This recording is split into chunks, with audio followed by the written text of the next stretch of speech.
Hello guys, welcome back to my channel. నేను ఇక్కడ double కా మీఠాకి మిల్క్ బ్రెడ్ యూస్ చేస్తున్నానండి. మీరు ఏ బ్రెడ్ అయినా యూస్ చేయొచ్చు. ఇక్కడ బ్రెడ్ సైడ్స్కి ఉండే పార్ట్స్ అన్నీ కట్ చేసేసుకోవాలి.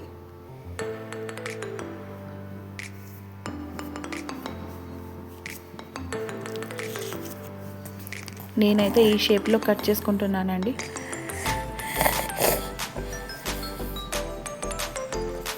ఇలా స్లైసెస్గా కట్ చేసేసుకొని పెట్టుకోవాలండి. ఇప్పుడు స్టవ్ పైన ఒక బాండీ పెట్టుకొని ఆయిల్ హీట్ చేసుకోవాలి. ఆయిల్ హీట్ అయిన తర్వాత బ్రెడ్ స్లైసెస్ అన్నీ వేసుకోవాలి.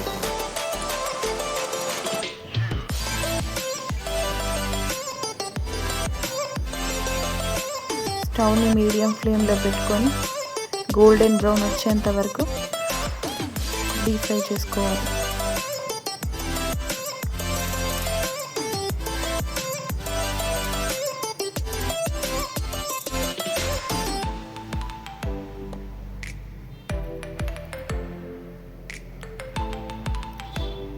ఇక్కడ ఈ కలర్లోకి వస్తే సరిపోతుందండి.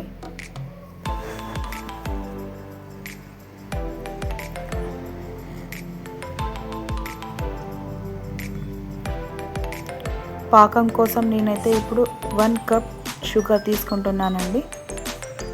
1 కప్ షుగర్కి 3 కప్స్ వాటర్ తీసుకుంటున్నాను.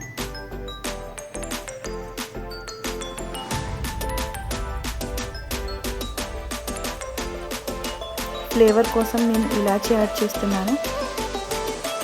ఇప్పుడు మనం ఫ్రై చేసి పెట్టుకున్న బ్రెడ్స్ అన్నీ పాకంలో వేసేసుకోవాలి.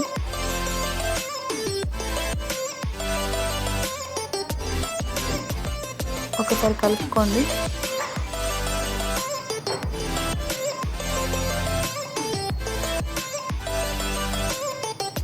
నేను ఇక్కడ 1 గ్లాస్ మిల్క్ తీసుకుంటున్నానండి.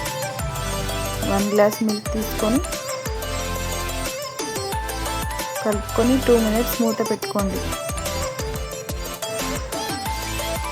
ఎంతో టేస్టీగా ఉండే డబల్ కా మీఠా రెడీ అయిందండి. సింపుల్గా చేసుకోవచ్చండి. Like, share and subscribe.